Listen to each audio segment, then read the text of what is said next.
하나님의 말씀은 히브리서 11장 4절에서 6절입니다.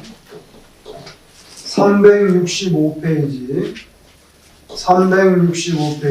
히브리서 11장 4절에서 6절. 믿음으로 아벨은 가인보다 더 나은 제사를 하나님께 드림으로 의로운 자라 하시는 증거를 얻었으니 하나님이 그 예물에 대하여 증언하심이라. 그가 죽었으나 그 믿음으로써 지금도 말하느니라.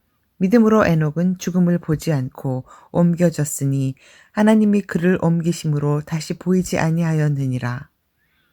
그는 옮겨지기 전에 하나님을 기쁘시게 하는 자라 하는 증거를 받았느니라.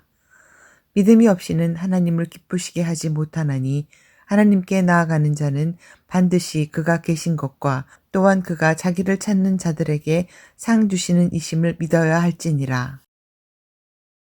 오늘 본문의 이 6절 말씀, 믿음이 없이는 하나님을 기쁘시게 못하나니 하나님께 나아가는 자는 반드시 그가 계신 것과 또한 그가 자기를 찾는 자들에게 상 주시는 이심을 믿어야 할지니라. 이 말씀이 너무나 유명한 말씀이기 때문에 우리가 그 앞에 있는 4절, 5절 이 말씀을 우리가 간과하기가 쉽습니다. 6절이 너무나 유명한 말씀이기 때문에 하나님을 우리가 어떻게 기쁘시게 할 수 있는가? 하나님을 어떻게 기쁘시게 할 수 있는가? 6절에 보면 그것은 결국 믿음이 있어야 된다. 믿음이 있어야 된다. 그런데 그렇게 하나님을 기쁘시게 했던 인물 대표적인 두 사람이 오늘 본문 4절, 6절에 나와 있지요. 나와 있습니다. 그게 바로 여러분이 아시는 아벨과 에녹입니다. 아벨도 가인도 다 같이 하나님께 제사를 드렸죠. 제사를 드렸는데 하나님께서 가인의 제사를 받지 않고 아벨의 제사만 받았단 말이에요. 두 사람 다 제사를 드렸는데 도대체 아벨이 뭐가 더 나았는가? 거기에 대한 해석은 여러 가지가 있어요. 저도 그게 궁금해가지고 왜 하나님께서 왜 가인의 제사를 받지 않으셨냐는 말이에요. 뭐 신학적으로 아벨은 피를 흘려서 양을 잡아서 올렸으니까 받았다. 가인은 농사 짓는 사람이라 농산물을 해서 뭐 안 받으셨다. 제사에는 피가 있어야 되는데 뭐 이런 신학적인 이유도 있습니다. 그런데 그 당시에는 모르겠습니다. 아직 율법이 없었고요. 뭐 피, 속죄 이런 개념이 정확하게 과연 가인과 아벨에게 숙지가 됐겠는가 그런 생각을 해봅니다. 그죠? 그럼 왜 하나님께서 안 받으셨냐? 이거 하도 궁금해. 원문에 보니까 가인도 농사 지은 것을 올렸다고 했는데 보니까 딱 그 단수예요. 단수, 싱귤러 명사가. 그러면은 예를 들자면은 뭐 큰 호박을 하나 딱 올려도, 왜냐면은 굉장히 단수 복수의 개념이 철저하거든요. 말씀드렸죠. 창세기 1장에 하나님이 천지를 창조하셨다 할 때 천이 헤븐스예요. 그렇게 철저하게 따지는데 농사 지은 것 딱 하나로 했단 말이에요. 그러니까 무성의해서 안 받으셨나? 이게 뭐 덜렁 뭐 큰 덩어리 뭐 하나를 툭 올려놨나? 뭐 별 생각을 다 해봤어요. 그런데 그런 복잡한 생각하지 말고 오늘 본문에 보시면 여기 간단한 해답을 찾을 수 있다는 거죠. 그것은 바로 아벨의 제사는 가인에 비해서 믿음이 들어간 제사였기 때문에 받았다는 거예요. 그러니까 뭐 그렇게 복잡하게 생각할 게 없는 것 같아요. 오늘 여기서 가르쳐 주잖아요. 아벨의 제사는 가인에 비해서 믿음이 들어가서 더 나은 제사를 드렸다.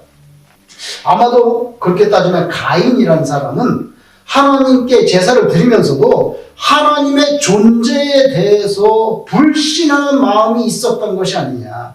하나님 뭐 계신지 안 계신지 모르겠지만은 아버지 엄마가 아담 가가지고 아버지 엄마가 하나님이 계시다고 하니까 뭐 일단 한번 해보고 이렇게 하나님의 존재에 대해서 이게 마음이 헷갈린 게 아닌가.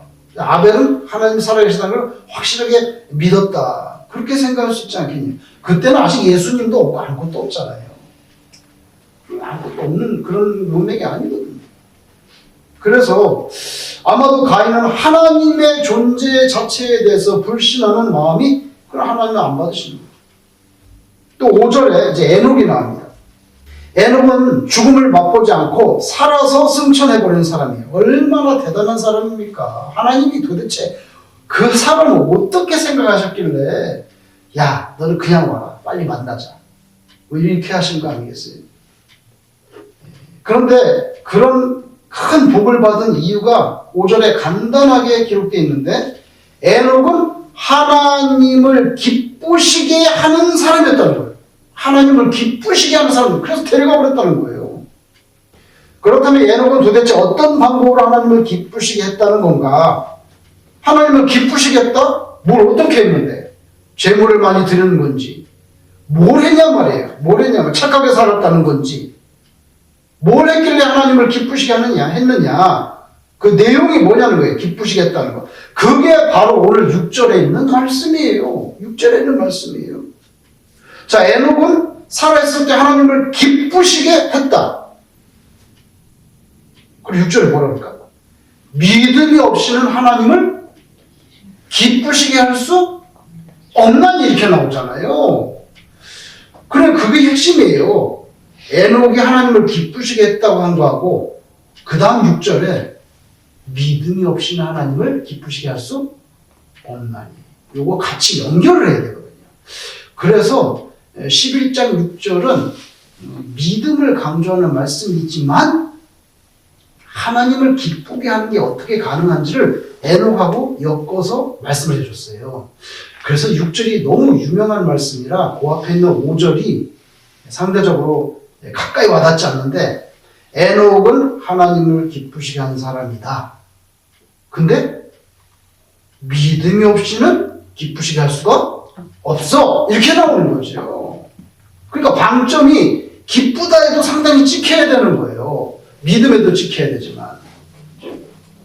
여러분, 누가 여러분을 믿어준다면 다른 사람이 다 막 비난하고 그러는데 그 사람은 나를 믿어줘. 그러면 여러분 얼마나 기분이 좋겠습니까? 얼마나 좋겠습니까? 얼마나 힘이 되겠습니까? 얼마나 든든하겠습니까? 얼마나 기쁘겠습니까? 그죠? 그 사람이 나를 믿어준단 말이에요. 얼마나 기쁘냔 말이에요. 이렇게 나오잖아요. 기쁘잖아요. 기쁘잖아요. 하나님도 우리에게 인격적인 관계로 다가오시는 분이기 때문에 그래서 우리가 하나님을 믿으면 그걸 하나님께서 제일 기뻐하신다는 거예요. 기뻐하신다는 거예요. 아벨과 에녹이 잘한 거는 뭐 이 땅에서 대단한 공적이나 무슨 어마어마한 빌딩을 세운 것이 아니라 믿음이 분명했다. 에녹도 그렇고 아벨도 그렇고 하나님께 대한 믿음이 너무 분명했다는 거예요. 믿음 그 하나로 승부를 끝냅니다. 하나님의 눈에 들어갑니다. 하나님의 눈에 들었다는 거예요. 그죠? 아벨은 믿음으로 더 나은 제사 드렸고, 그죠?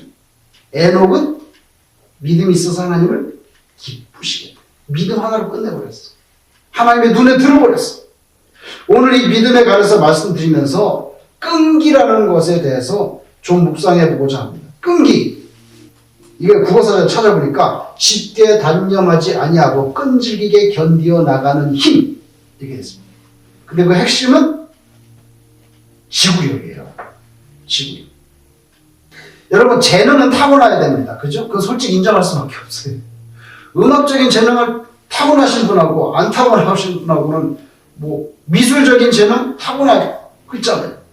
저마다 재능은 타고나야 되지만 끈기는 기를 수가 있어요. 후천적으로. 그죠? 후천적으로. 끈기를 기를 수가 있어요. 신자에게는 세 가지 중요한 심지가 있다고 그렇게 말씀드리고 싶어요. 정말 중요한 심지, 아주 그냥 심지가 있어야 된다는 거예요. 그거 뭐냐? 뚝심. 첫 번째 심지, 뚝심. 두 번째 심지는 협동심. 세 번째 심지는 신앙심. 저는 그렇게 생각합니다. 뚝심이 뭡니까, 여러분? 뚝심이라는 것은 일에 대한 끈기입니다. 일에 대한 끈기입니다. 협동심은 뭡니까? 사람에 대한 끈기입니다. 사람에 대한 끈기입니다. 신앙심 뭡니까? 하나님께 대한 끈기. 뭐 예수 믿는 사람은 이 정도 있어야 된다. 여러분, 일에 대한 끈기 한번 생각해 보세요. 목적한 것에 대해서 확신이 있어야 돼요. 당위성, 이건 해도 말하고 해든지 말든지 이거 안 돼요. 반드시 해야 돼요. 당위성이 확보됐다면, 그게 확보됐다면 그 다음에는 포기하거나 절망하지 않는 그 뚝심이 필요하다는 거죠. 구약 성경에 예를 들어 볼게요. 여러분, 효성스러운 며느리 룻이 있습니다. 그냥 뭐 나이 많고 뭐 재산도 없고 그냥 뭐 아무것도 볼 것 없는 그냥 나이든 노파에 불과한 나오미를 따라서 모압에서부터 베들레헴까지 와가지고 그냥 힘없는 노파죠. 나오미를 섬기는데 먹을 게 없으니까 나가서 이삭이라도 주워가지고 공양을 하죠. 저도 어릴 때 그 밭에 나가보면 이렇게 막 파보면은 감자 다 캔 다음에 그 감자 이삭 있어요. 조그매가지고 그냥 너무 조그매가지고 안 가져간 거. 그게 막 나옵니다. 파면. 그죠. 보리 이삭 죽기를 나갔죠. 이 룻이. 굶어 죽지 않으라고. 그런데 룻기 2장 6절 7절에 보면 거기에서 추수하는 일꾼들이 많이 있었는데 그 매니저가 보아스가 딱 출동을 하니까 지금 보스가 왔잖아. 그러니까 보고를 하는 거예요. 그 매니저가 보스에게 보고를 하는데 룻기 2장 6절 7절에 배는 자, 추수하는 사람이죠. 배는 자를 거느린 사환. 집사장이겠죠. 그죠? 배는 자를 거느린 사환이 대답하여 이르되 이는 나오미와 함께 모압 집안에서 돌아온 모압 소녀인데 그의 말이 나로 배는 자를 따라 다른 사이에서 이삭을 죽게 하소서 하였고 아침부터 와서는 잠시 집에서 쉰 외에 지금까지 계속 하는 중이니다. 이렇게 보였다. 보아스가 쟤는 누구니? 왜 남의 밭에 와가지고 저렇게 이삭 단사에서 왔다 갔다 하는 거야? 그러니까 보고를 하는 거예요.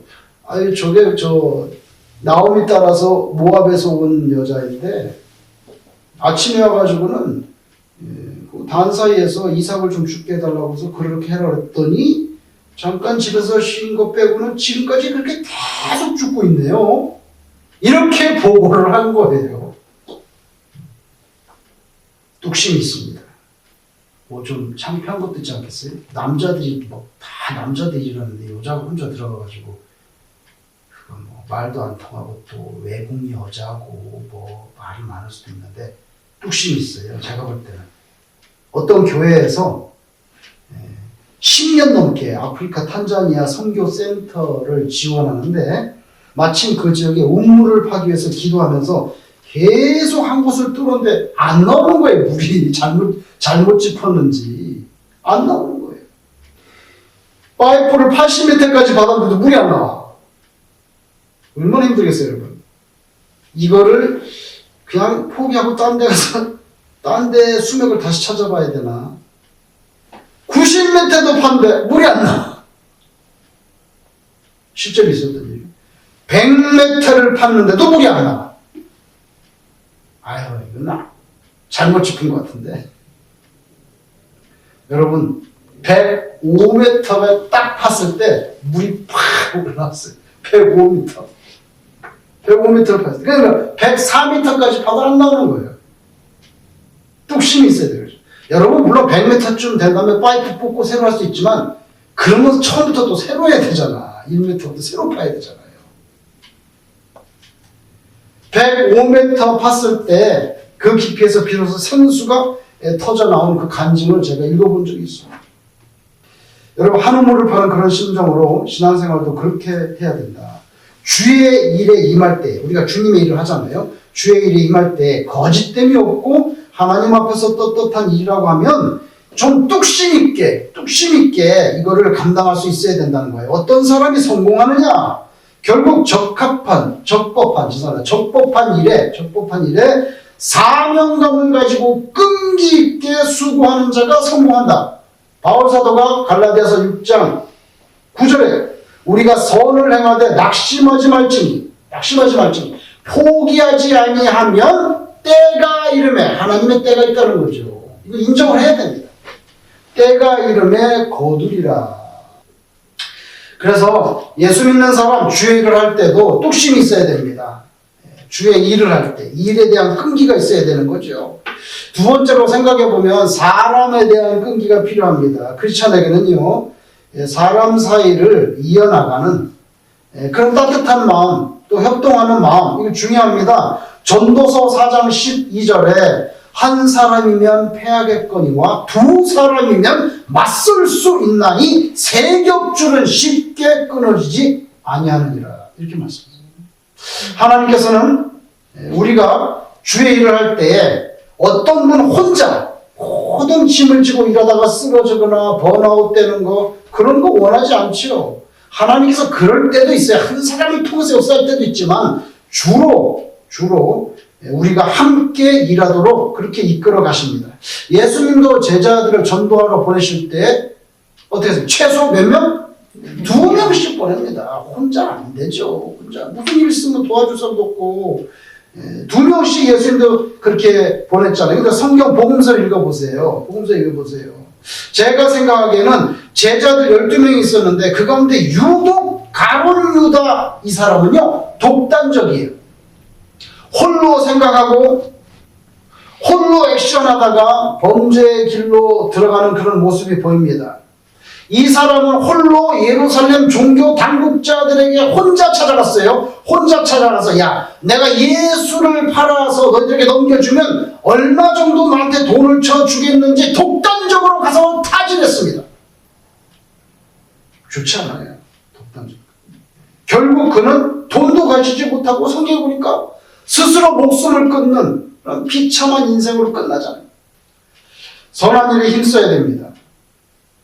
그것도 교회에서는 서로 힘을 모아서 일하는 법을 배워야 되죠. 때로 하나님께서는 내가 아닌 다른 사람을 통해서도 역사할 수가 있습니다. 그럴 때는 내가 조연으로 물러나는 그것도 감사하게 이번에는 하나님께서 저분을 통해서 일을 하시는가 보다. 꼭 내가 주연이 되어야 될 필요는 없죠. 어떨 때는 내가 조연이 되는 그런 걸 받아들일 수 있는 신앙적인 여유가 필요해요. 항상 내 뜻대로만 하면 거기에 협동이라는 게 생겨나기 어렵잖아요. 오래전에 여러분도 기억하시는 거 있지만 케빈 코스너가 주연을 했던 늑대와 춤을이라고 하는 그 영화에 보면 인디안들이 이렇게 이제 무슨 개념을 말할 때 아니면 사람 이름을 붙일 때 뭐 케빈 코스너한테 늑대와 춤을 뭐 이렇게 이름 붙여준 거로 그때 생각이 나는데 그 사람들 인디안들을 보면요 개념 단어 하나를 딱 이렇게 붙여주지 않고 서술형으로 말한단 말이에요. 너는 늑대와 춤을이야 이름이 그런 것처럼. 그런데 그때 거기서 인디안들이 친구라는 우리는 친구 한 단어로 말하잖아요. 한 단어로. 근데 인디안들이 친구라는 단어를 어떻게 말하냐. 우리는 친구라고 하지만 그때 그 영화에서 그 사람들은 뭐라면 함께 슬픔을 지고 가는 사람.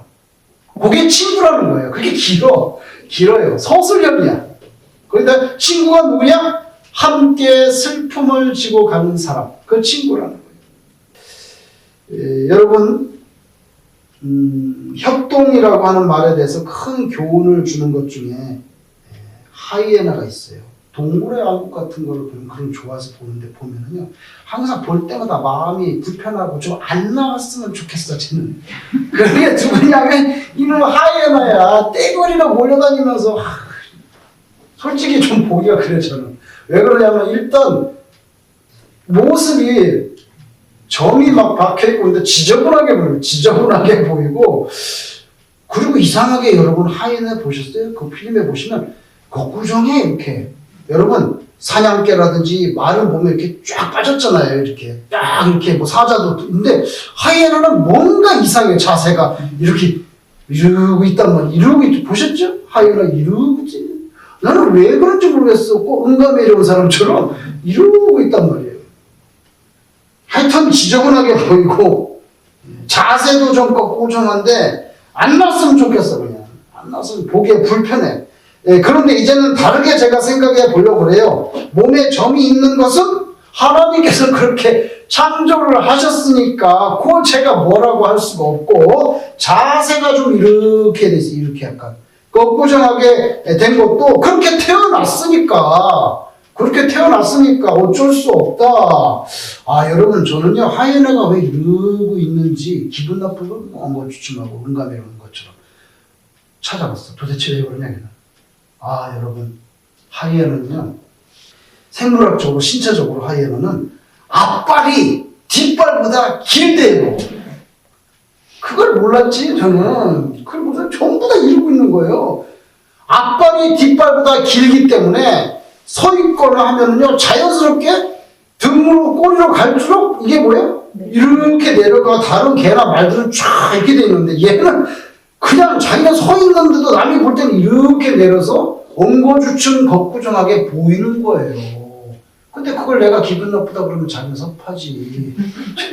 자기가 뭐 하나님이 그렇게 뭐 앞다리를 길게 하셨는데 네가 왜 섭해? 네가 왜 그걸 못마땅하냐, 여러분. 그래서 그런 거 탓할 수가 없겠구나. 왜 이렇게 걷구정? 여러분, 그렇게 창조됐어요. 겉모습, 외모, 첫인상이 주는 아주 지저분하고 좋지 않아. 이제 지저분하고 겉구정한 게 뭔가 좀, 근데 그런 선입견을 내려놓고 좋은 점을 보면요, 생각이 달라질 수 있다는 거예요. 여러분, 하이에나 이렇게 딱 생각하면 제일 먼저 생각하는 게, 그냥 남이 잡아놓은 거 가가지고 물어뜯고 뺏어먹고 또 죽을 시체나 뜯어먹는, 뭐 그런 상식적으로 생각이 드는데, 여러분, 그런 상식하고는 완전히 다릅니다. 실제로는 하이에나는요, 자기 먹잇감의 90%를 직접 자기가 사냥합니다. 90%. 나머지 10%만 먹이를 빼앗거나 죽은 고기를 먹는다는 거죠. 그런데 우리가 그렇게 생각하면 안 돼. 주로 초식 동물을 공격하지만 때로는 자칼, 여우, 치타, 표범, 심지어는 숫사자까지 공격하는 그런 대범함이 있어요. 근데 여러분, 사냥을 할 때 여러분 화면에서 보셨죠?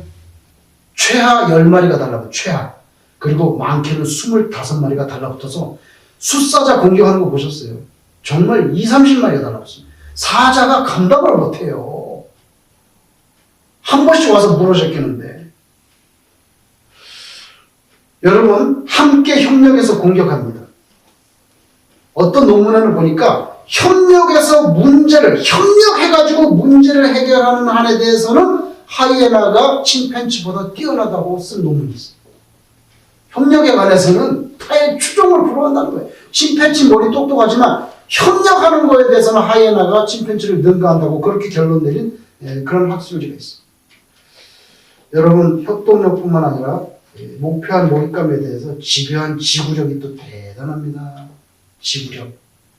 사자는요, 사자도 심장이 있었잖아요. 여러분, 닭 아시죠? 닭. 닭도 심장이 있어요. 닭의 심장이 얼마나인지 아세요? 닭의 심장이 얼마나일까요? 닭의 심장이 딱 요만해요. 이렇게 손 한 마디. 딱 요만해, 심장이. 그렇게 작아, 닭. 직접 봤어요. 닭 심장. 그런데 사자는 자기 그 체중, 몸무게의 심장 크기가 0.5%예요. 0.5%. 그런데 하이에나는요, 자기 그 체중의 1%예요. 1%예요. 그래서 그런지 아주 그 힘이 세요. 강인하고. 그래서 지구력이 강한데 심장이 튼튼해야 되는 거예요. 시속 60km로 쉬지 않고 5km를 질주할 수 있어요. 대단한 거죠, 여러분. 60km로 뛰는데 5km까지 쉬지 않고 달려가서 갈 수 있는 게 하이에나라는 거예요. 여러분, 그 결속력과 협동, 지구력, 우두머리를 중심으로 강력한 지구력을 가지고 그 어떤 다른 동물보다 결속력 그거 하나는 타의 추종을 불허해. 그래서 아무도 무시하지 못해. 여러분, 배울 게 있습니다. 많은 사람들이요, 하나님을 위하여 일한다는 거예요. 하나님을 위하여 일하는데, 근데 같은 신앙 공동체 동료들과 같이 함께 그거는 불편해하고 힘들어할 때가 있다. 그러니까 교회 일을 할 때는요, 교회를 할 때는 위하여도 중요하지만 위하여보다 더 중요한 게 함께예요. 그래야 지치는 사람이 없어요. 그래야 서로 기쁨을 주고받을 수가 있어요. 한 사람은 계속 수고하는데 한 사람은 열중시 하는 거, 교회에서는 좋지 않아요. 여러분, 마태복음 18장에서 예수님께서 딱 부러지게 말씀하신 게 있어요. 마태복음 18장 19절 20절에서 예수님께서 뭐라고 말씀하셨냐? 너희 중에 두 사람이 땅에서 합심하여 무엇이든지 구하면 하늘에 계신 내 아버지께서 그들을 위하여 이루게 하시느니라. 두 사람만이라도 땅에서 합심하여 구하면 하늘에 계신 하나님이 그걸 듣고 이루어 주신다는 거. 그게 뭐예요? 이렇게 힘을 합한다는 거. 이거 하나님의 하늘 보좌를 움직인다는 뜻 아닙니까? 너희는 땅에서 합심해. 하늘에서 하나님께서 이루어 주신다. 그러면서 두세 사람이 내 이름으로 모인 곳에는 나도 그들 중에 있느니라. 약속하셨잖아요. 여러분, 여기 지금 엄청난 숫자가 있습니다. 두세 사람만 있으면 된다는데 엄청난 숫자가 있어요. 여러분, 오늘 이 믿음을 생각하면서 마지막 세 번째로 신앙 심지. 요거는 하나님께 대한 끈기거든요. 뚝심은 일에 대한 끈기, 협동심은 사람에 대한 끈기입니다. 그런데 신앙심은 하나님께 대한 끈기입니다. 해바라기가 해를 바라보는 것처럼 우리는 주바라기로 살아야 되는데, 여러분, 그런데 우리 현실을 생각해 보세요. 우리 현실 속에서 성도님들이 주를 위해서 헌신하고 할 때 드리는 그 노력이 무색할 정도로, 이게 뭐 수고해도 결과가 없구나, 무색할 정도로 일에 대한 끈기, 사람에 대한 끈기가 헛소용이구나, 이렇게 느껴질 때도 있다는 것을 우리가 인정할 수밖에 없어요. 현실이 그렇기 때문에. 근데 그때 보통 진짜 신앙이 없는 사람 같으면 낙심해버립니다. 그러나 참 신자라고 하면 일에 대한 끈기도 터져나가고 사람에 대한 끈기도 터져나가고, 그래도 참신자라면 아직 마지막으로 남은 끈 하나가 더 있다는 것을 반드시 기억한다는 거죠. 그거 바로 뭡니까? 하나님께 대한 신뢰의 끈, 끝까지 붙잡는 거. 이게 신자죠. 그분은 어떤 경우라도 우리를 향한 끈을 풀어버리거나 끊어버리지 않는 분이 바로 우리 하나님이신 줄로 믿습니다. 아멘. 창세기 기록된 요셉을 생각해 봅니다. 이 사람은 일에 대해서는 참 대단한 사람이에요. 일에 대한 끈기가 있습니다. 보디발의 집에서 그리고 감옥 속에서 일하는 거 보세요. 얼마나 성실하게 일하는지 보디발이 다 맡겨버렸잖아요. 감옥에서 다 맡겨버렸잖아요. 얘는 믿을만하다. 다시 돌아볼 필요가 없어. 한번 말하면. 여러분, 사람을 평가할 때 성실함, 참 영어로는 integrity 그렇게 표현할 수 있는데, integrity는요 그 사람에 대한 최고의 칭찬. 그 사람에게 인테그리티가 있지. 뭐 모든 걸 다 추격한 단어야, 말하자면은. 요셉에는 그게 있었죠. 일에 대해 끈기. 보디발 집이나 감옥에서나 그 성실함이라는 것은 다른 사람이 다 인정할 정도로 깔끔하고 완전한 수준입니다. 그러나 그 일들도 결국 사람들과의 관계에서는 끊어져서 지속되지 못했잖아요. 보디발은 견딜만 했는데 그 와이프는 참아줄 수가 없어. 결국에는 그 여인 때문에 감옥에 가게 됐죠. 감옥 속에서도 일은 열심히 해서 인정받았습니다. 성실히 살았습니다. 그러나 요셉 자신의 처지를 고려해 줄 만한 능력과 위치에 있었던 사람, 요셉이 꿈을 해석해 준 대로 복권됐던 그 사람은 감옥을 나가자마자 깨끗하게 요셉을 잊어버렸는지 다시는 연락이 없었어요. 사람에 대한 끈기가 끊어졌습니다.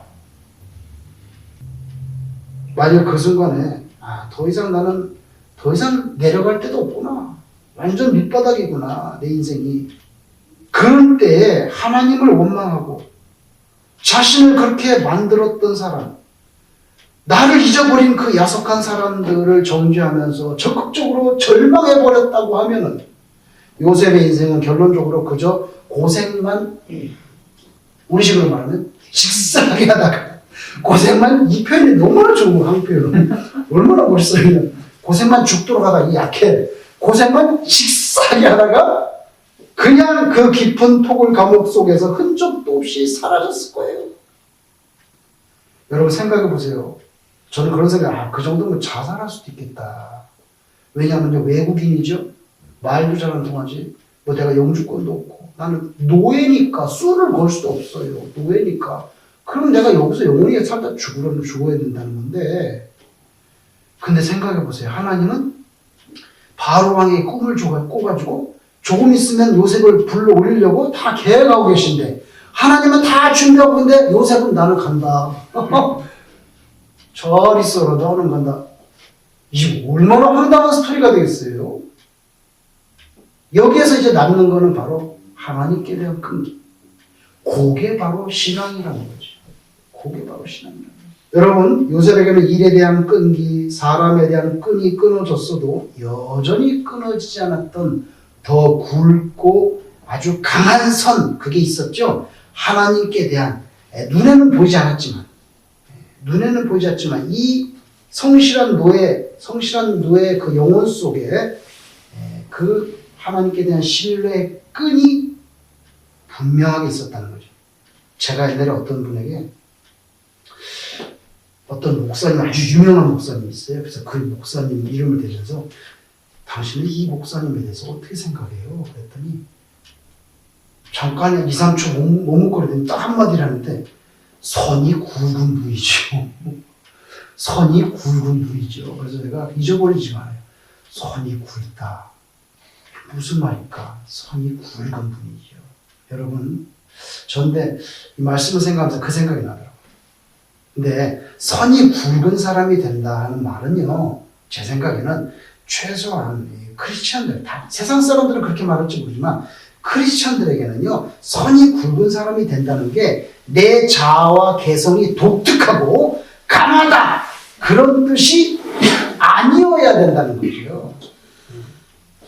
크리스천들에게는요, 선이 굵은 사람이 된다 하는 그 말의 뜻은 하나님과의 신뢰의 관계, 그 선이 확실하다, 그런 뜻으로 해석돼야 그 사람이 진짜 신자가 아니겠는가.